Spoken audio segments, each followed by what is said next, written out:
Good morning, dear students. Welcome in science class. We have started the chapter Properties of Water. In last class, we discussed about solute, solvent, solution, and soluble and insoluble substances. In today's class, we will start a new topic floating and sinking. So, let us start with an activity. मैंने आपको बताया था ये chapter full activities वाला है, तो हम ये टॉपिक स्टार्ट करने से पहले आपने जो एक्टिविटीज़ हैं वो करनी है। साथ साथ ही जैसे ये वीडियो ख़त्म होता है आपने ये सारी एक्टिविटीज़ अपने घर पे ट्राई करनी है, because these are very simple activities और आपके पास सब कुछ मटेरियल अवेलेबल है कि आप इन एक्टिविटीज़ को विद इस टॉपिक को एक्टिविटीज़ के साथ समझ सकें। सो आप अपने अराउंड कुछ ऐसी आइटम्स कलेक्ट कर लीजिए जो कुछ हैवी हैं और कुछ वेट में लाइट है।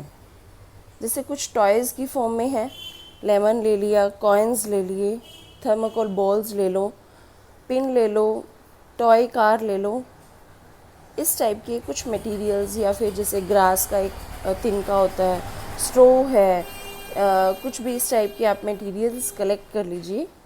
और आपने क्या करना है, one by one in items को कलेक्ट करके और आपने एक ग्लास लेना है फुल ऑफ वाटर और वन बाय वन आपने इन आइटम्स को ड्रॉप करना है वाटर के अंदर। ओके, जैसे अब हमने काफ़ी सारी आइटम्स लिए हैं। यहाँ पे लेमन है, बॉल है लाइट वेट वाली जो बॉल होती है, लीफ है, टॉयज़ हैं कुछ, और कुछ हैवी चीज़ें भी हैं लेमन के साथ साथ पोटैटो। ठीक है, तो आपने ये कलेक्ट करना है, पिम pom, all these materials we have collected. Now you have to drop these in water one by one. Pom pom डाल दिया, क्रेयॉन कलर्स डाल दिए, ये सबके पास होते हैं, टॉय कार डाल दी, डायनासोर जो टॉय डायनासोर है वो डाला।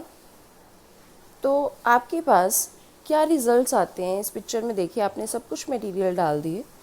आपके पास ये रिज़ल्ट है कि कुछ मटेरियल्स जो हैं वो बिल्कुल सरफेस पे हैं, नीचे हैं, और कुछ मटेरियल्स जो है वो वाटर के अंदर फ्लोट कर रहे हैं, तैर रहे हैं। तो यहीं से ही आपका ये टॉपिक क्लियर होता है, फ्लोटिंग एंड सिंकिंग, कि वाटर के अंदर कुछ मटेरियल जो ऊपर हैं वो फ्लोट कर रहे हैं और जो वाटर के सरफेस पे चले गए, नीचे चले गए, वो क्या हो गए, सिंक। यहाँ से ये बात तो क्लियर हो जाती है कि फ्लोट करना क्या होता है और सिंक करना क्या होता है। फ्लोट मीन्स तैरना, सिंक मीन्स नीचे बैठ जाना सरफेस के ऊपर। अब ऐसे कौन से मटेरियल्स हैं जो फ्लोट करते हैं और कौन से मटेरियल्स हैं जो सिंक करते हैं। देखो, ये वाली सारी आइटम्स जो हैं वो क्या करती हैं, सिंक करती हैं, बिकॉज दीज आर हैवी। और ये वाली सारी आइटम्स जो हैं वो क्या करती हैं, फ्लोट करती हैं। क्यों? क्योंकि इनका वेट जो है वो लाइट है। ठीक है, ये वाटर से लाइट है। ऐसी सभी चीज़ें जो वाटर से वेट में लाइट होंगी वो क्या करेंगी, फ्लोट करेंगी, और जो वाटर से हैवी होंगी, जिनका वेट ज़्यादा होगा, वो क्या करेंगी, सिंक करेंगी। जैसे आप कॉइन डालते हो, वो बिल्कुल डालते ही डिप कर जाता है पानी के अंदर, नीचे बैठ जाता है। और यही अगर आप छोटा सा पेपर डालते हो, वो डिप नहीं करता, वो नीचे नहीं बैठता, वो क्या करता है, वाटर के सरफेस पे फ्लोट करता है। बिकॉज जो पेपर है उसका वेट वाटर कॉइन से क्या है, कम है, वाटर से क्या है, कम है। और कॉइन का वेट वाटर के वेट से, वाटर की डेंसिटी से क्या है, ज़्यादा है, इसलिए वो सिंक कर गया। जैसे स्मॉल रॉक और बिग रॉक, इसको भी आप चेक करके देख सकते हो। छोटा पत्थर लो, बड़ा पत्थर लो, तो क्या होता है आपने चेक करना है। You have to do this. So insoluble substances either float on the surface और सिंक टू द बॉटम। क्या होता है कि जो सब्सटेंस वाटर के अंदर सॉल्युबल नहीं होते, या तो वो सिंक करते हैं या फिर वो क्या करते हैं, फ्लोट करते हैं। अब जो डिज़ोल्व होने होते हैं, जो सॉल्युबल हैं, वो तो घुल जाएंगे पानी के अंदर, डिज़ोल्व हो जाएंगे। बट जो नहीं डिज़ोल्व होते, जो इनसॉल्युबल हैं, वो या तो फ्लोट करेंगे या फिर सिंक करेंगे। कुछ फ्लोट सब्सटेंसेस के एग्जांपल दिए हुए हैं, जैसे कॉक है, बटर पेपर है, थर्माकोल बॉल्स है, sawdust, hair oil, mustard oil, ये सब क्या करते हैं, फ्लोट करते हैं। Sink, sand, coins, pebble, carbon tetrachloride, it's a type of liquid, liquid होता है ये, और ये क्या करता है, सिंक करता है, जो कि वाटर से हैवी होता है। आयरन नेल्स है, मार्बल्स है, मार्बल्स पत्थर जितने भी हैं वो क्या करते हैं, सिंक करते हैं। अच्छा ये बताइए, जो आयरन है दिखने में हमें क्या लगता है, बहुत ज़्यादा हैवी लगता है, वो फ्लोट करेगा या सिंक करेगा? आयरन ऑब्जेक्ट्स हैं वो फ्लोट करते हैं या सिंक करते हैं? आइए देखते हैं। ये डिपेंड करता है उसकी स्ट्रक्चर पे। लेट अस सी। अब आपने आयरन नहीं डाला फर्स्ट एक्टिविटी में, वो बिल्कुल डूब जाता है पानी के अंदर। और यही अगर आप आयरन टिन लेते हैं, जो बॉक्स आता है आयरन का, जो अंदर से खाली है, वो क्या कर रहा है, फ्लोट कर रहा है। ठीक है। अगर हम यही देखिए, वुडन का ये मटेरियल है, वुडन आपने कुछ लिया है तो वो मटेरियल क्या कर रहा है, वुडन का पीस लिया है, वो क्या कर रहा है, फ्लोट कर रहा है। और यही अगर आप वुडन बॉल लेते हैं तो वो क्या कर रहा है, सिंक कर रहा है। अब मटेरियल तो एक ही है, वुड, सब वुड के और वो आयरन के बने हुए हैं, बट एक मटेरियल सिंक कर रहा है और एक मटेरियल फ्लोट कर रहा है। ऐसा क्यों? अब वही हमने लिया आयरन का, ये आयरन नेल सिंक कर रहा है बट आयरन टिन फ्लोट कर रहा है। वुडन पीस जो है वो फ्लोट कर रहा है बट वुडन बॉल जो है वो सिंक कर गया। ऐसा क्यों होता है? ये डिपेंड करता है स्ट्रक्चर के ऊपर, कि जो टिन है वो अंदर से खाली है, खोखला है, जिसका वेट वाटर से क्या हो जाता है, कम। इसलिए यहाँ पे वुडन पीस जो है वो वाटर से लाइट है, बट वुडन बॉल जो है वो वाटर से हैवी हो जाता है, क्योंकि उसकी स्ट्रक्चर हैवी है, वो उसकी बनावट जो है वो हैवी हो जाती है, जिसकी वजह से वो सिंक कर जाता है। तो ये डिपेंड करता है स्ट्रक्चर के ऊपर कि वो हैवी है या फिर लाइट है। कुछ मटेरियल्स हैं, सभी मटेरियल्स के केस में ऐसा नहीं होता। So this is the topic of floating and sinking. Float, जो वाटर के ऊपर तैरती हैं चीज़ें, जो वाटर की सरफेस पे रहती हैं, these are the floating objects, और जो डिप कर जाती हैं, these are the sinking objects. I hope it is clear to you. So come to the next topic, physical states of water. मैंने आपको बताया था कि वाटर ही एक ऐसा लिक्विड है जो तीनों स्टेट्स में होता है, और वो तीनों स्टेट्स कौन सी हैं, solid, liquid and gas. Water ice की फॉर्म में भी है, वाटर लिक्विड फॉर्म में भी है जो आप ड्रिंक करते हैं, और वाटर गैसेज फॉर्म में भी है। एक वाटर ही ऐसा लिक्विड है जो तीनों स्टेट्स के अंदर एग्जिस्ट करता है। So let us discuss the physical states of water. So main physical states of water we see around, or we studied about, we are studying about, these are the evaporation and condensation. इसमें भी अगर मैं आपको बताऊं कि अगर आप अपने हैंड्स वॉश करते हैं या आप कपड़े अपने वॉश करके डालते हैं तो वो थोड़ी देर बाद सूख जाते हैं। आप उसको वाइप भी नहीं करते अपने हैंड्स को तो भी वो सूख जाते हैं। तो वो पानी कहाँ जाता है? कभी सोचा है आपने कि वो वाटर कहाँ गया? वो वाटर कहाँ जा रहा है? एनवायरनमेंट के अंदर जा रहा है और वेपर्स बन के जा रहा है। तो ये जो प्रोसेसेस हैं, इवेपोरेशन और condensation, let us study. Evaporation का मतलब क्या होता है? Change of liquid into vapour form, कि जो वाटर लिक्विड है उसका वेपर्स बन के, भाप बन के उड़ना, दैट इज़ कॉल्ड इवेपोरेशन। और कंडेंसेशन इसका बिल्कुल उल्टा होता है, कि जो वाटर वेपर्स है एनवायरनमेंट के अंदर, उनका इकट्ठे होके फिर से लिक्विड बनना। दोनों रिवर्स हैं एक दूसरे के। ठीक है। तो एक छोटी सी एक्टिविटी से हम समझते हैं। आपने कभी केटल के अंदर वाटर या फिर मिल्क बॉयल किया होगा, करते हुए देखा होगा मदर्स को।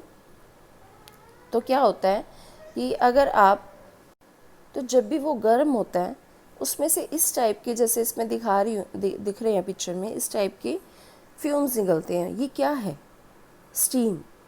मतलब आपने जैसे ही वाटर को हीट किया, वाटर किस में चेंज होने लग गया? वेपर्स में। ये वाटर वेपर्स हैं।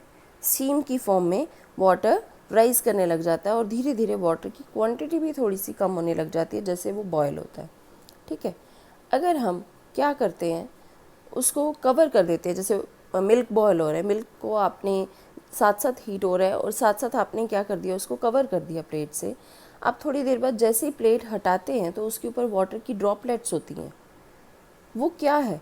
आप वैसे तो हीट कर रहे हैं उसको, वाटर वेपर्स जो भी राइज कर रहे हैं, अब वो प्लेट थोड़ी सी ठंडी है, वो सारे प्लेट्स के ऊपर क्या होते जा रहे हैं? कलेक्ट होते जा रहे हैं। वही जो उसके अंदर से वाटर वेपर्स निकल रहे हैं, हीटिंग करने पे और वो प्लेट के ऊपर जाके क्या हो जाते हैं, कंडेंस। मीन्स इसके अंदर इवेपोरेशन और कंडेंसेशन दोनों प्रोसेस कलेक्टिव हो रहे हैं। ठीक है, अब इसी के अंदर अगर हम पिक्चर के अंदर देखें तो ये जो स्टीम निकल रही है, जो इवेपोरेशन का प्रोसेस हो रहा है, तो इस बॉय ने क्या किया हुआ है, एक आइस ट्रे ली हुई है, और वो जो वेपर्स हैं वो जैसे ही आपको कूलिंग मिलता है, कूलिंग टेम्परेचर मिलता है, तो वो वाटर वेपर्स आइस से कंडेंस होके सारे ग्लास के अंदर वाटर की फॉर्म में कलेक्ट होते जा रहे हैं। ठीक है, तो वही बात होगी जो अभी मैंने आपको बताया कि जो प्लेट है वो कूल होती है और जो वाटर वेपर्स ऊपर प्लेट के ऊपर आ रहे हैं वो वापस लिक्विड बन के कंडेंस हो जाते हैं। तो इससे आपको क्लियर हो गया होगा कि इवेपोरेशन क्या है, वाटर का वाटर वेपर्स में चेंज होना ऑन हीटिंग। इवेपोरेशन कब होता है, जब हम उसको हीट करते हैं।